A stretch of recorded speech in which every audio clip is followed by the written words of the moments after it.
Həqiqətin meyarı. Həqiqətin meyarı nədir? Dəlil yoxsa mütəxəssis? Hansı biri? Sadə dillə ifadə etsək, hansısa bir həqiqətin var olduğunu bizə kim və ya nə isbat edir?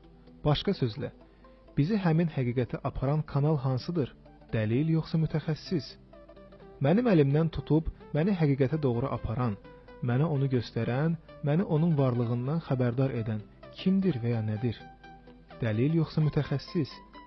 Sualı öz şəffaflığı, çılpaqlığı ilə ifadə edirəm və hansısa istisna halları, məsələyə fərqli aspektdən yanaşmağı nəzərə almadan, sadəcə olaraq birbaşa məsələ üzərində təmərküzləşib, aydınlaşdırmaq istəyirəm ki, prinsip olaraq dəlil mənə yol göstərir, yoxsa dəlil sahibi?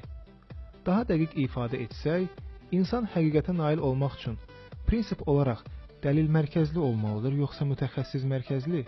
Bu yazıda təqib edib isbatlamağa çalışacağım müddəa belədir. İnsan prinsip olaraq dəlil mərkəzli olmalıdır. Anlayışların tərifi. Yuxarıdakı müddəamızın isbatına keçməzdən əvvəl, gəlin dəlil mərkəzli və mütəxəssis mərkəzli anlayışlarına aydınlıq gətirək. Dəlil mərkəzli insan o insana deyilir ki, öz inan və davranışlarını dəlil əsasında tənzimləməyə çalışır. O, hər yerdə və hər zaman çalışır ki, nəyisə qəbul və ya inkar edəndə bunu dəlilə, sübuta əsaslanıb etsin. Bu cür adamın məntiqi əslində sübut məntiqidir. Sübut hara, biz də ora. Deməli, dəlil mərkəzlilik anlayışının fundamental elementi sübut dəlildir. Ancaq deyilənlərin əksinə olaraq, mütəxəssis mərkəzli adam prinsip olaraq dəlili deyil, mütəxəssisin rəyini əsas götürür. Belə ki, ona deyirsə, heç bir dəlil tələb etmədən onu qəbul edir. Bu isə deməkdir ki, mütəxəssis mərkəzlilik etimad üzərində inşa olunan bir anlayışdır. Burada əsas olan dəlil yox, sözə etimaddır. Beləliklə, nəticə almaq olar ki, dəlil mərkəzliliyin mahiyyətini təşkil edən element sübut, mütəxəssis mərkəzlilik anlayışını formalaşdıran element isə etimaddır. Müzakirə obyektinin təyin olunması. İdrak nəzəriyyəsində olduğu kimi, insan iki vasitə ilə bilik əldə edə bilər. Dəlil və şahid ifadəsi vasitəsilə.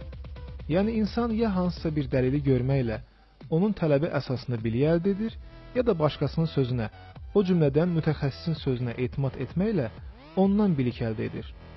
Deməli, düşüncə dünyasında iki cür bilikdən söz aça bilərik. Dəlil vasitəsilə bilik və şahid ifadəsi vasitəsilə bilik. Dəlil vasitəsilə əldə olunan bilik və şahid ifadəsi vasitəsilə əldə olunan bilik. Epistemologistlər şahid ifadəsinin 6 bilik qaynağından biri olduğu qənaətindədirlər. 1. Araşdırma üçün vaxtın dar olması. 2. Tədqiqatın həddən artıq xərc tələb etməsi. 3. Elm sahələrinin çoxsaylı və geniş olması. 4. Ayrıca tədqiqat aparmaq üçün imkanın olmaması. 5. İnsanların tədqiqat aparmaq üçün tələb olunan bacarıq, istedad və hazırlıqlarda fərqli olması.